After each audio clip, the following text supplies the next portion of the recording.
Hello everyone, हाम्रो चाहिँ अब बिस्तारै सबै सिकिसकेको छ डेकोरेसन होइन। यता कलर पनि भइसकेको छ, यहाँ रेक छ, यता पनि रेक छ, अब त्यहाँ रेक आउन बाँकी छ। र दाइले चाहिँ नेम प्लेटको अर्डर चाहिँ दिइसक्नु भएको थियो। फाइनली हाम्रो नेम प्लेट पनि आइसकेको छ।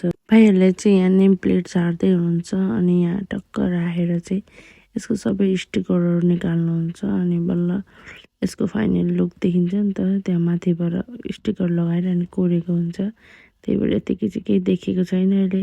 भाइहरूले पनि यहाँ सबै सिडीहरू खोजेर ठिक्क पारिसक्नु भएको छ। माथि टेन्टमा लाउनको लागि त सिडी चाहिन्छ र दाइले चाहिँ यहाँ जोइन गरेर हेर्दै हुनुहुन्छ लाइटहरू बल्छ कि बल्दैन भनेर। डाइरेक्ट माथि गएर जोइन गरेपछि त मिल्दैन नि त।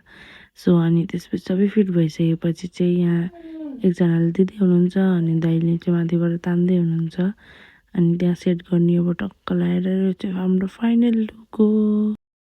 फाइनली सेट भइसकेपछि चाहिँ नेम प्लेट यस्तो देखियो, हेर्न सक्नुहुन्छ। नेम प्लेटको काम सिद्धिसकेपछि चाहिँ हाम्रो चाहिँ यो अब ढोका काटेर 3टा ढोका थियो नि त, त्यो बिचको चाहिँ हटाएर ढोका सिधै डाइरेक्ट 2टा बनाउने भनेर यहाँ काट्दै हुनुहुन्छ, यहाँ मिलाउँदै हुनुहुन्छ। अनि त्यसपछि यो ड्रेन पनि अब फलामको त्यो लगाएर बनाउने भनेको। यहाँ भाइहरूले पनि यहाँ बाँसहरू तास्दै हुनुहुन्छ, यता कता डिजाइन बनाउने बाँसको।